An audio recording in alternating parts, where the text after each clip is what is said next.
tady menší projížďku, a vím, peklo stroj, už jezdí dobře. Nakonec závada nebyla zase tak závratná, spíš moje hloupost. Protože tahle motorka tady má na karburátoru takovou páčku, kde se je to takový sytič manuální. Když chce člověk nastartovat, tak prostě jenom tam dá páčku dolů, líp to startuje, ale pak to zase musí zasnout, protože se to uchcává. Už to jde, ale našel jsem menší závadu, svíčka byla volná, tak možná taky tím. Budeme tomu věřit, že to bylo svíčkou, že neměla takový dosah, jak má mít. Tak a pojďme se projet někam.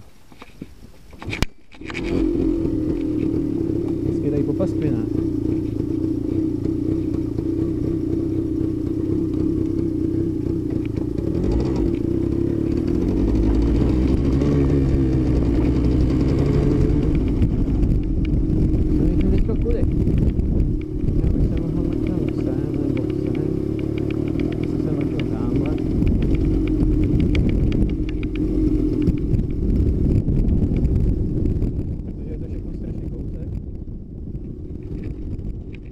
Pochlubit se svýma zkušenostma, protože je to všechno strašně kousek. Pochlubit se svýma zkušenostma.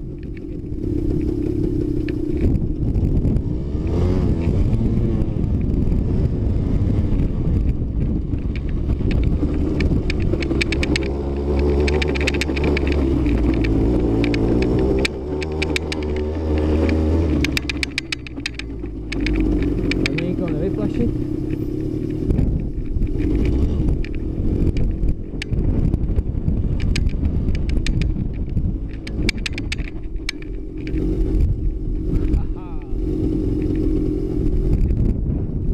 To je fakt nádhera tady ten děl.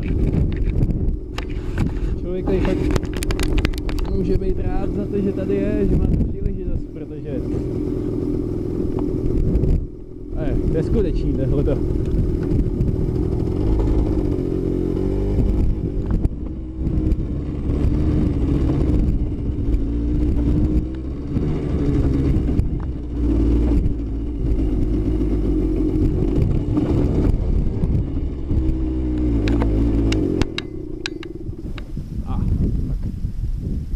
Koukám, že tamhle nepojedu, nebudu plašit malou, nebo matku s malejma.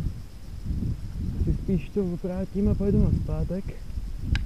Takhle jakoby tamhle. Tam jsem se chtěl dostat právě na ty kopečky. Ale takhle to tady vypadá, no. Když se pomalu otočím, všude ovce, a zelený. A trošku fouká teda dneska poprvé. Tak ale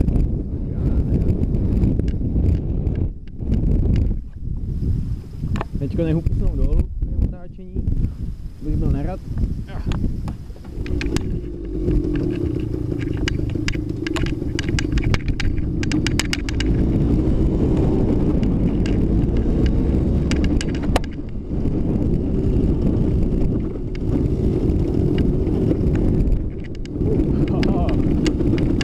Hezky proletěl.